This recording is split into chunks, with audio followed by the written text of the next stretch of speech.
De retour sur Sensation pour cette dernière partie des spéciales de l'info. Nous sommes à Deauville, d'où s'élance dimanche la solitaire Bompard Le Figaro, la célèbre course de voile, émission dédiée à l'initiative d'Yves Raveau. Le skipper va participer à la compétition sous les couleurs de Hors la rue, association qui soutient les mineurs étrangers en danger. Bonjour Karine Estager. Bonjour. Vous êtes éducatrice à Hors la rue. Alors on l'a déjà dit, l'association a emmené 14 jeunes aujourd'hui ici à Deauville pour le baptême du bateau. Quel était leur état d'esprit? Est-ce qu'ils étaient contents de venir à Deauville? Je pense qu'ils étaient assez contents parce que déjà ils étaient nombreux à être arrivés en avance et à avoir été à l'heure, alors que le départ était bien plus tôt que normalement l'heure d'ouverture du centre.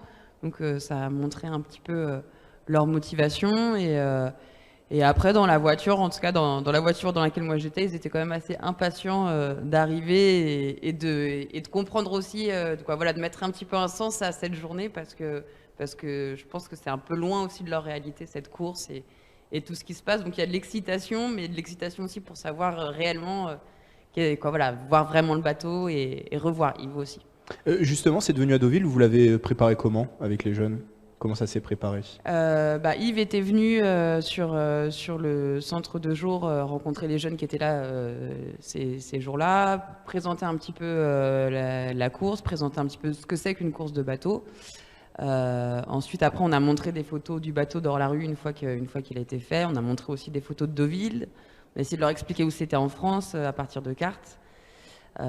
Et puis voilà, on a proposé à chacun et tous ont dit oui. Alors si on devait parler de votre rôle, quel est-il? Vous êtes éducatrice, en quoi ça consiste concrètement dans l'association, ce rôle? Nous, notre travail, c'est, comme l'a dit Guillaume tout à l'heure, c'est d'aller rencontrer les mineurs étrangers en danger ou en difficulté. Donc pour ça, on a deux outils. On a notre centre de jour qui est à Montreuil, où les jeunes peuvent venir du lundi au jeudi pour faire des cours de français, pour manger, pour faire des activités, prendre une douche, laver son linge et bien sûr discuter avec des éducateurs de leurs problèmes, de leurs désirs et discuter aussi avec la psychologue. On a aussi une art thérapeute et maintenant une socio-esthéticienne, donc on fait plein de choses pour essayer de permettre aux jeunes de pouvoir s'exprimer le plus possible. Et on travaille également dans la rue, dans des secteurs où les jeunes soit sont juste en errance, soit ont des activités qui peuvent être de la petite délinquance, ou qui peuvent être de la mendicité, ou qui pour certains ou certaines peuvent être aussi de la prostitution. Ce premier contact dans la rue, comment il se fait avec les jeunes?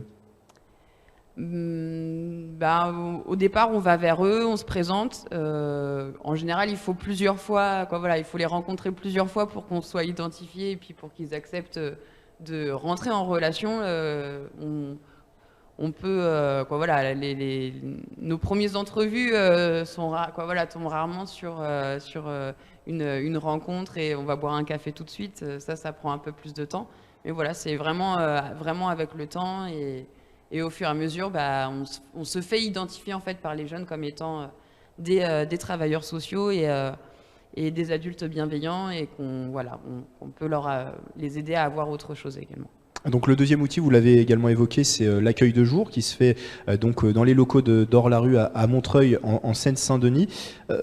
Donc ces jeunes sont écoutés à l'accueil de jour. Il y a également aussi des activités qui sont proposées sur place. Déjà, les activités, il y a le cours de français qui est assuré par les bénévoles et par notre collègue Anna Maria qui coordonne l'équipe de bénévoles et qui font du bon travail quand même.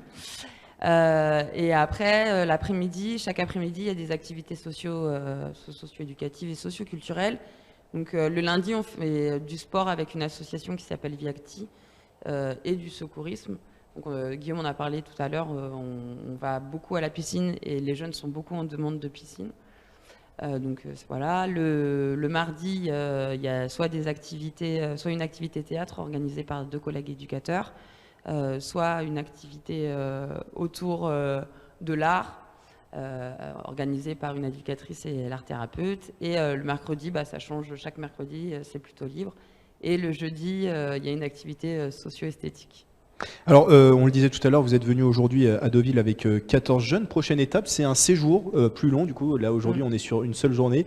il y aura un séjour de plusieurs jours à La Rochelle à l'occasion de l'arrivée de la Solitaire. C'est le 7 juillet prochain, l'arrivée. C'est ça, du 7 au 10 juillet, là, ça y est, on a loué une maison. Donc, on va aller avec les jeunes à La Rochelle pour pouvoir profiter, pouvoir accueillir déjà Yves quand il arrivera, quand il arrivera le premier. On l'espère. Et puis, du coup, ce sera l'occasion aussi de visiter La Rochelle, de participer en général dans ce genre d'événements. Il y a des villages où il se passe plein de choses, où il y a plein d'activités. Donc, ça va être l'occasion aussi pour les jeunes de profiter de tout ça. Et puis, de découvrir la région. Et encore une fois, découvrir la mer, on espère au soleil, où on pourra aller se baigner aussi. Et voilà. Est-ce qu'il est envisageable de faire peut-être un tour sur le bateau ? Même si ces jeunes peuvent avoir, on l'a dit tout à l'heure, un traumatisme lié à l'eau et lié à la mer. C'est envisageable et c'est envisagé.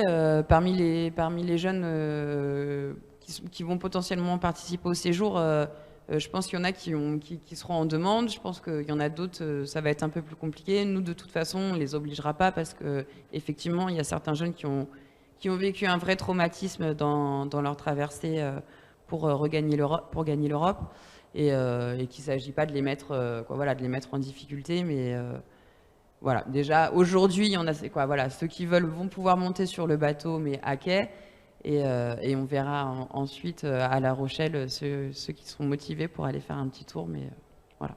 Merci Karine Estager d'avoir été avec nous. Je le rappelle, vous êtes éducatrice à Hors-la-Rue et il est temps pour nous de conclure cette émission. Les spéciales de l'info sur Sensation. C'est la fin de ce numéro des spéciales de l'info, émission enregistrée au Yacht Club de Deauville. Merci d'ailleurs aux équipes du Yacht Club de nous avoir accueillis. Notez cette date dans votre agenda, le 19 juin, dimanche prochain. Donc le départ à Deauville de la Solitaire Bompard Le Figaro. Et pour suivre la course d'Yves Raveau, rendez-vous au www.horlarue.org. Je rappelle qu'une campagne de dons en faveur de l'association se déroule pendant la compétition. Merci à nos invités, le skipper Yves Raveau en lice pour la Solitaire, le directeur de l'association Hors-la-Rue, Guillaume Lardanchet, qui soutient l'association Hors-la-Rue soutient les mineurs étrangers en danger. Et merci à Karine et non pas Catherine Estager, éducatrice à l'association. Merci également à notre chroniqueuse Joséphine Baléguier et à Francis Guiraud et Vincent Bacle à la technique. Les spéciales de l'info, une émission à retrouver en podcast sur radiosensation.fr. Très bonne soirée à tous.